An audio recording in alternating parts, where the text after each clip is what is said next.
Okay, so because what I learned about graph neural networks. Okay, so usually when you think of graphs, you think of like a lot of numbers, some data, and um, usually like in school, I've learned that like graphs come in like these shapes and forms where it's like maybe like a bar chart on the left or like a pie chart on the right, and they just display some data that people want to get across. But graphs in graph neural networks are more like this. Um, they don't look like traditional graphs to the normal person. So they're a type of data structure that contains nodes and edges, and the nodes can represent like a person, place, or a thing, and the edges define the relationship between nodes, and they can be directional, which means like one can influence another. Um, and graphs exist in a non-Euclidean space, um, which kind of means that they're really hard to visualize in 2D without using dimension reduction tools. And yeah, so yeah. And then, so what do the graphs represent? Well, in the case on the left, they can represent like maps of a city or just like maps of a like country even, where you can have like sensors on the roads um, representing the amount of cars and the roads representing the edges or like the relationships between the areas.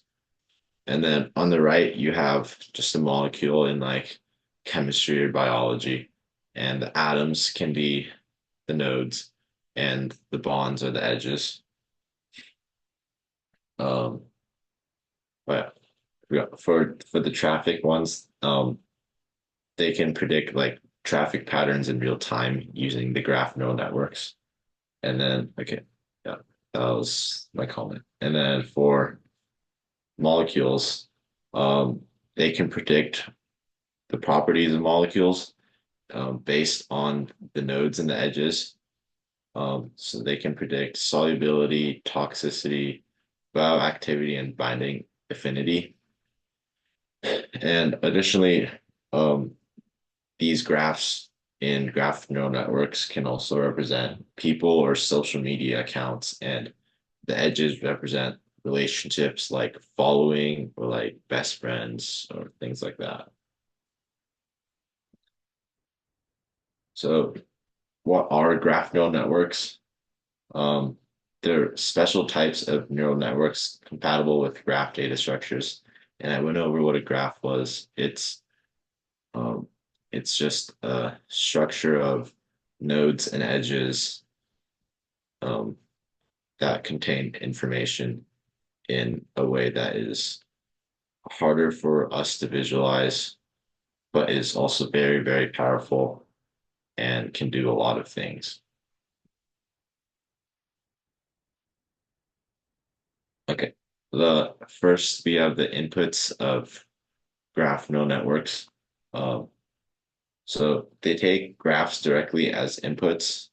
So, like in the case of um, studying biology, they can directly input a molecule and they can load information into the nodes and edges, and then they'll release, they can do a lot of things with it, which I'll go into later on.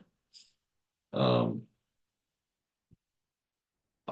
when I was learning about graph neural networks, I came across this um, I guess dilemma or like commonly known as like blind men and the elephant, where uh, using a certain graph might result in different outputs, and there's a lot of like problems with choosing best graph to input into a graph neural network. And yeah, okay. Um, so types of graph neural networks. The first one is the graph convolutional network, which so in general, the graph neural networks are heavily like based on convolutional networks and recurrent neural networks. But for this one specifically, it learns features of the graph based on inspecting neighboring nodes. And what the graph convolutional network is best at is node classification, or it's mainly used for node classification. Next up, we have the graph autoencoder network. Oh, yeah, can you go back the previous slide? For convolution, do you know like what's the math behind it, or is it The math. yeah, like how they do it, Um, the matrix and I stuff? saw some of the math, Oh, but like I don't think my linear algebra is like good enough to like fully understand it. Like uh, I can understand mhm, like the matrix and like what they're doing, like pulling together things, mhm, but I see. like if you were to give me like a matrix and tell me what it does to it, I don't know if I could. I see. I see. Yeah, Yeah. because like I want to know about it now, so Okay. I'm looking to learn about it too. So, so that's Okay. why I'm just Yeah. yeah, yeah, yeah, yeah. Yeah, let's go Okay. on it. Mm. And then we have the graph autoencoder network. So this one, uh, it's more about it's more used for link prediction. Um, it uses like unsupervised learning of meaningful representations of graph data or efficient coding of data, which uh, I'm not entirely sure what that means, to be honest, but it, from my understanding, is that it will take in a graph or take in, I don't know, it will like encode a graph and then decode a graph, and it'll basically learn its links and its information, and it'll be able to like basically mimic what it was given. Mm. I see. Yeah, I learned about autoencoder too. I mean, I you skipped the steps, but in the past when I did the research, I did learn about autoencoder. So I know what an autoencoder is. I know what a graph neural networks is, but I haven't think about combining both of them. It's gonna be yeah, it's gonna be an interesting idea. Yeah, combine both of them. See. Um, then we have recurrent graph neural networks. Uh, so these are mainly used for generating text machine translation, speech recognition, generating image descriptions, video tagging, and text summarization. Um,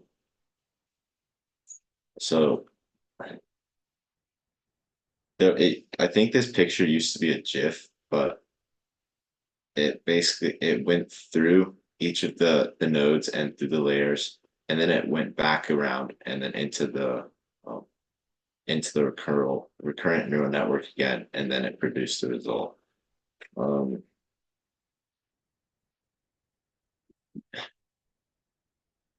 yeah, I think that's about it for the recurrent graph neural networks. Let's see. Okay. Uh, graded cloud. Oh, you have graded. What is it? Do you know Okay, about? Yeah. okay, this one I understood the least, but it's supposed to be better than the recurrent graph neural networks because it can like I think it can like release data at separate times in order for like the neural network to be more efficient, I think. Yeah. Mhm. Yeah. But this one was like I could find the least on this Mhm. and yeah, Yeah. like the jargon they used was like pretty technical and I didn't really understand most of it. Well, Okay. I'd like about half of it, yeah. Yeah. It's my first time seeing it too. So therefore, probably something technical. Okay. So what can a graph neural network do? So the first thing it can do is graph classification. You can input a molecule or a graph, and then you can label it using chemical nomenclature. So if someone were to use, or someone were doing like clinical trials, or not clinical trials, yeah, they could they could just like test out uh test out a molecule and test out its toxicity, solubility, and whether it can be actually used for the medicine. Um, so in here, the nodes are the atoms and the edges are bonds. Okay. Uh, Another thing you can do is node classification.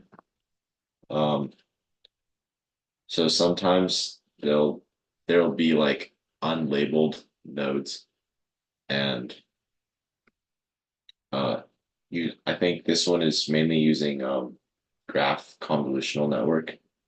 Uh, you can assign labels to nodes in graph based on the properties of nodes and the relationships between them, which is something that like I think graph convolutional network does really well, which is identifying like produce like generating features or learning features based on what's near them using like the matrices and pooling. Uh,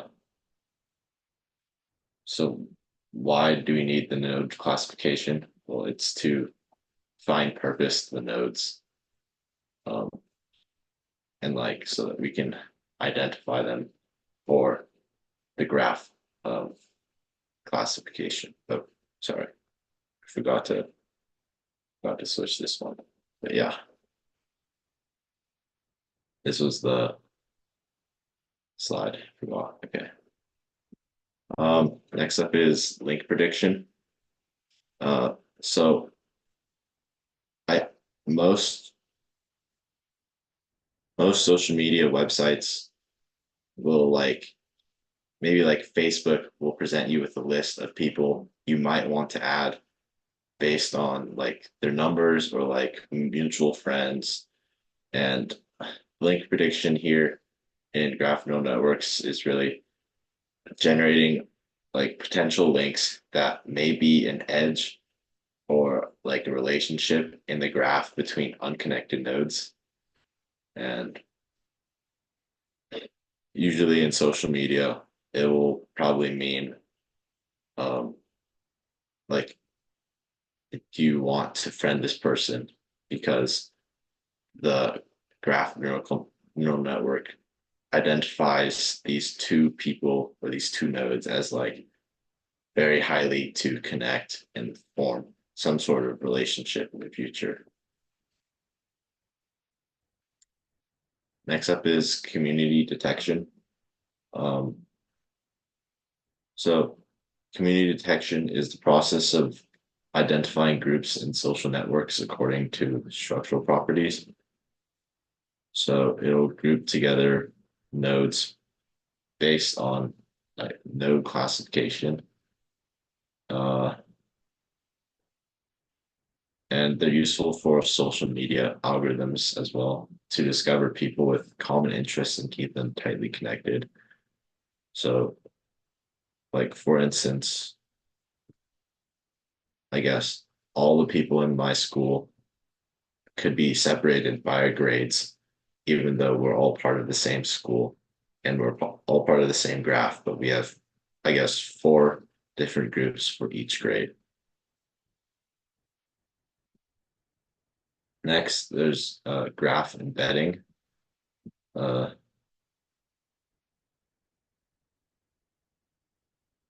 this one was one of the harder topics or harder like tasks for me to understand.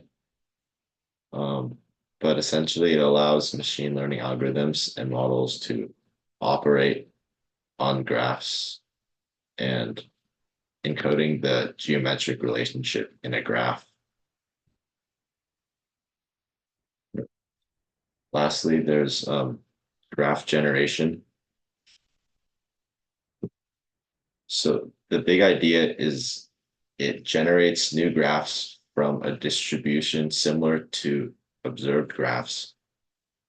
Um, and the purpose of it is to identify a good model that represents a graph and how to generate a graph once you have a model. So, for example, in drug discovery, molecules with certain disease fighting and therapeutic properties considered incomplete might be graphically regenerated to improve solubility. And that is like one of the big use cases for graph generation to better medicine. Yeah, yeah, that's all.